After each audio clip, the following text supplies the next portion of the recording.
Hi, my name is Rhiannon Weiler, and this is my commentary for my newest short film, Skip or Not. So, kind of basis of when I'm going into this film, I knew I wanted to kind of push myself out of my comfort zone from what my previous films were. And a big passion of mine, I love sci-fi, kind of this make-believe world stuff. So I kind of wanted to go on that side when kind of coming up with this project. So basically when I was writing my script, I had intentions in mind of kind of pushing more of like a visual sense. So that's kind of what I intended to go for. I wanted to kind of learn more about how sound and color kind of mix into that. So that's what this story made perfect sense in that sense to go with. And writing this was probably one of the most fun things I've written. I was able to like kind of use my environment to kind of pick out different things because at the end of the day, while I wanted it to be a little different, quirky, I also had to go within a set of boundaries of it has to be realistic for me to finish. So I took a lot of inspiration from my house, and I was able to keep a budget that was pretty friendly towards me since I was using everything that I already had. I didn't really have to go out and buy anything for this, so it also was kind of a lesson as in you don't need to have all this fancy things to do it. So that was a really cool kind of like layer I learned about this when making it. And so kind of right off the bat, the title sequence, I wanted something short and simple and to the point. And I think I was excited that this was able to capture that. I was able to play with a little bit of sound effects in there, which definitely added a bit to that. And I played with the color grading on it. It's very subtle, but I think that's kind of the great part about film is you don't notice everything the first time around. So with the title sequence, the headphones, when we see the headphones, they're black and white. And it's just, that's like obviously average world. I want it to be like that. And then as soon as she touches them, the scenes pop up from later on in my film of the different color and locations. And I really try to up the color on all of those to make it, when you're looking at it kind of in that speeded up version, so you see those colors, they stand out. And that's really what you're seeing. And so I was happy with how that came out. It came out exactly kind of what I had in my head was what I was able to put out. So I was super happy with that. And then we kind of go into the next scene. And I had that Productions kind of logo right there in the beginning. And I just wanted something to break up that speeding. Like, because the title sequence is fast. So I wanted something to break it up. So I thought that was just simple. And it broke up into this opening scene. The music, I found that music piece on Epidemic Sounds, and I was like, this is great. It's simple, it's fun, it's not weird, quirky, it doesn't really match with any of my other music, which is kind of the whole intention of that first scene, is it stands out as its own thing, but it's still ordinary, nothing crazy about it. And so that's what I was going for. Normal clothes, normal hair, normal color palette. And I did have a little bit of changes made from my script to screen, and this was kind of during filming. I learned a lot about writing as well through this process, that not only sometimes you can write stuff down, but when you go to actually say them, they're not as realistic. And so I kind of worked with that through the filming process, was like, okay, this sounds better actually when it's said this way. So that was kind of the scene too. And also just, it made more sense the way I structured this to get our character from point A to point B to get her to that inciting incident. So that it was simple and it made the most sense for her to grab the headphones that way. So I was happy with how that came out. And then we kind of go into like this like light airy scene, which is probably one of my favorites. For setting up the scene, I had drapery around my bed, I have a canopy bed, so they were like these white sheer curtains, which worked perfectly. And then I found this like lace kind of tiny bag, almost looks like the size of a party favor bag, and I was able to put that over the lens, which I didn't know how that was going to work, and it came out really cool. So you get that white line in there. And then for like makeup and hair, I just wanted to be simple, like glittery a little bit in there, but overall, and you can see the music, it's very dainty, it's pretty. That's what I was kind of going for with that scene. And then obviously we have where she says skip, and that pushes us forward into our next scene, which is my 80s style. And that opening shot is exactly what I was intending to go for. I had that vision leading into this shoot. So, and it came out exactly what I wanted. So I was ecstatic when I got that shot. And for the music with this, I want it to be upbeat. We're kind of growing. Things are getting a little more chaotic, but everything's harmless, happy. It's great. And so that was the intention with this. And that was with the clothes, the hair, the makeup, everything was kind of circled in that 80s thing. And I thought that was it was a really fun scene to shoot. And I loved playing with the color, bumping up the color. That's what I wanted most. And so then I thought I could just say skip every time, but that's kind of boring. So I thought the way to transition to the next scene was when the record player hit the record there, it would switch scenes. So that's what it did, and I loved that in the end. And then we go to this jungle scene, which has that green tone. It's a little bit more eerie, but it's still not quite. It's still fun, I would say. And the main kind of prop I have in this is that giant fern. You see them kind of pushing through. And it was difficult to film this it's a pretty tall, but it's a fake plant kind of in the corner of my house. And the TV's right next to it. So framing it was a little awkward. So a lot of the shots had to be close up because also the plant's not that big. So, and I wanted to feel like it was overcoming the whole scene. And that was just all the background there. So it was a little challenging to film it, but it was super rewarding in the end. And with this, I wanted to be happy, playful, but the music is more intense. It's a little bit more intense. Things are getting weird is kind of the whole point of this.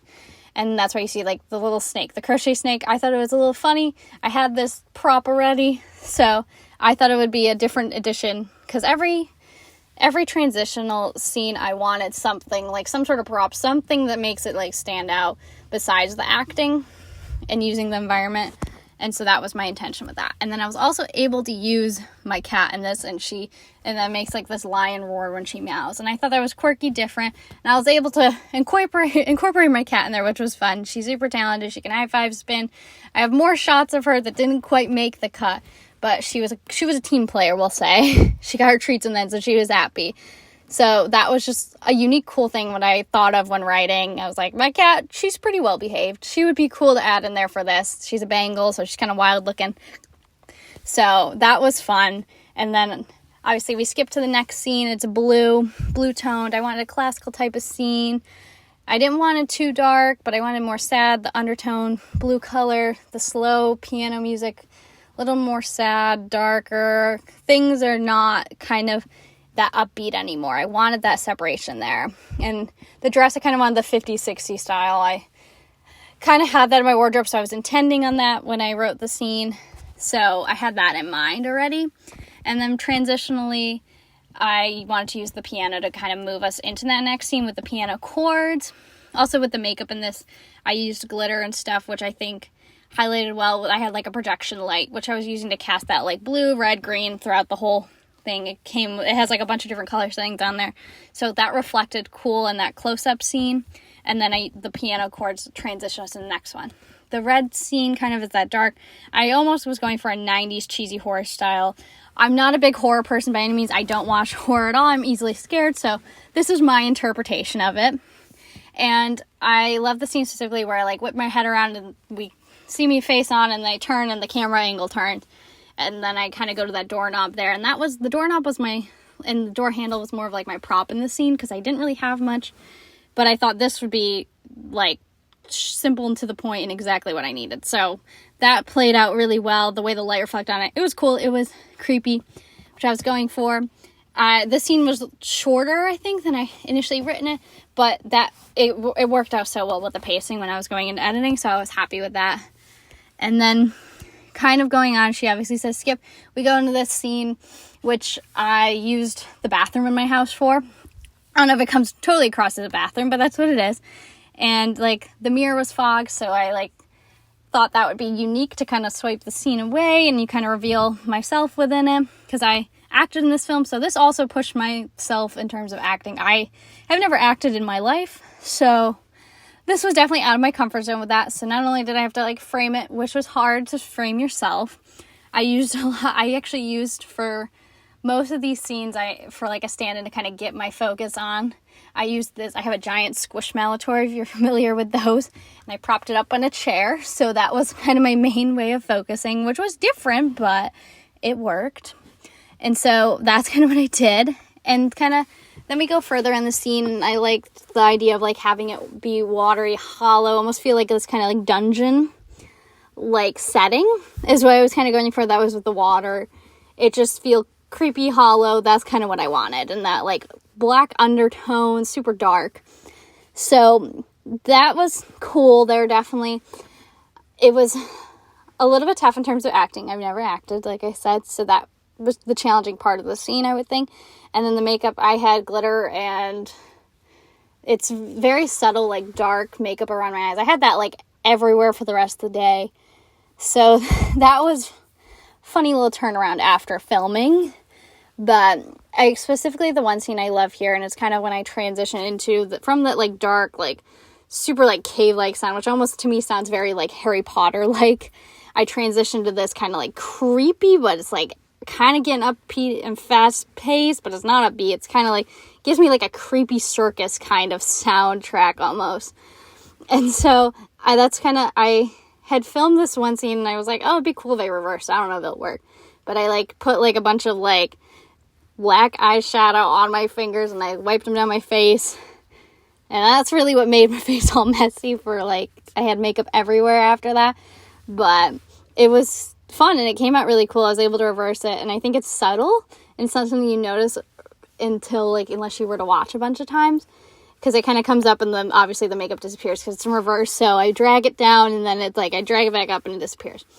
And that's when the music shifts. And that's my favorite transition to music. I found the song on Epidemic Sounds and I was like, I have to go with this. So that's what I did. And I was ecstatic with how it came out. It was exactly what I intended. And then we immediately switch and it's just one clip, which I intended to have kind of a whole other scene attached. But just when I went into post-production, it didn't make sense as much as I wanted it to. And I was like, well, this is short to the point, and with the pacing of my audio, it works. And I actually preferred the shorter, just one clip, and then when she takes the headphones off, and then we roll into credits. So, obviously with that, it's back in the normal world. Everything's colored. I filmed it at the same time I filmed that first original, where before we kind of go into this headphone world. So that I really liked how that came out in terms, and then we kind of roll into the credits. I changed the music up, so we do break it up in that. But overall, I learned a lot about filmmaking and what I like to do and kind of what my strengths are as well as my weaknesses within this filming process and editing process. I think it really challenged me to expand my knowledge further. There was a lot of things I had to research when kind of going into things like different editing stuff that I didn't know till after the fact. And so I feel like it was a really fulfilling process that definitely I gained a lot from. It boosted my confidence. I'm really a huge fan of what I was able to put out, and I'm super excited with it. And I hope that everyone here who watches this is able to take a look at it, because it's definitely a project I am super passionate about. And so, yeah, so thank you so much for listening to my director's commentary.